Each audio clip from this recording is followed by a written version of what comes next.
करण्यासाठी ही सगळं षडयंत्र होतंय का? सगळं षडयंत्र त्या ठिकाणी सुरू आहे. वेळोवेळी आम्हाला अडचणी संकटात आणण्यासाठी मात्र आम्ही निवडणूक निर्णय अधिकाऱ्याला वेळोवेळी जाऊन सांगतोय की तुम्ही दुटप्पी वागू नका, तुम्हाला समान आहेत. आज मला सांगा, मुळात उद्या तुम्ही चिन्ह देणार आहे. एखादा लोकशाही महामानव बाबासाहेब आंबेडकरांच्या संविधानाप्रमाणे एखाद्या अपक्षाला जर निवडणूक लढवायची असेल आणि तुम्ही हे जर चुकीचे नियम घालून देत असाल तर 4 दिवसात त्यांनी त्या कुठल्या घरापर्यंत कुठलं त्याचं म्हणणं लोकशाही पद्धतीनं मांडायचं.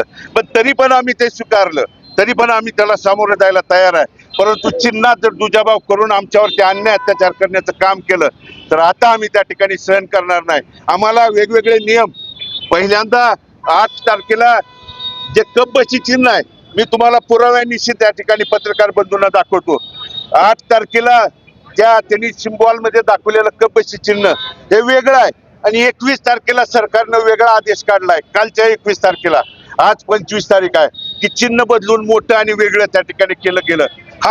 हा कुणासाठी चाललाय, कशासाठी चाललंय हे एकदा सगळ्यांना त्या ठिकाणी विचारात घेऊन लोकांनी लोकशाही जर जिवंत ठेवायची असेल तर तीर्थक्षेत्र विकास आघाडीच्या पाठीमागं उभं राहणं ही काळाची गरज आलेली आहे. आणि म्हणून ती विनंती मी आपल्या माध्यमातून त्या ठिकाणी करतो. दादा, आता तुम्ही प्रत्येक प्रश्न विचारता त्यावेळेस त्या मॅडम फोनवरती बोलायसाठी बाहेर जात होत्या, बाहेर आल्यानंतर तुम्हाला त्याचं उत्तर देत होत्या. कुणाचं फोन असं वाटतं? प्रत्येक वेळी आम्ही प्रश्न विचारला की आम्ही वर विचारून कळवतो.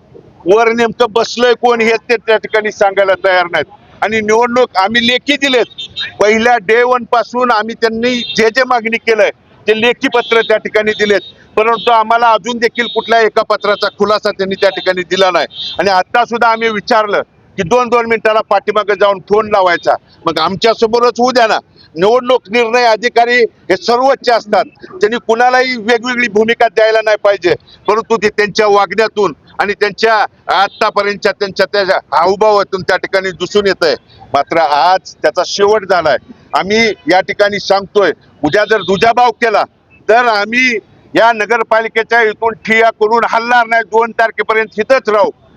जिथली जनता कुणाला निवडून द्यायचं ते त्या ठिकाणी ठरवेल. सत्ताधारी पालिकेला घाबरत असं वाटलं नाही? जे त्याच त्या ठिकाणी लक्षण प्रतीक आहे. वेगवेगळी भूमिका घेऊन, अरे येऊ द्या ना. तुमच्या चिन्हाला अजून देखील तुमच्या या पत्रकाराच्या बांधवाच्या माध्यमातून मी आवाहन करतो, तुम्हाला अजून देखील चिन्ह बदलायचं असेल, कुठं काय ठिकाणी बदल करायचा असेल तर आमची परवानगी आहे. पण आम्हाला एकसारखं चिन्ह न मिळू देण्याचं पाप हे कुणाच्या सांगण्यावरून चालू आहे हे एकदा तुम्ही त्या ठिकाणी जाहीररित्या सांगावं ही विनंती त्या ठिकाणी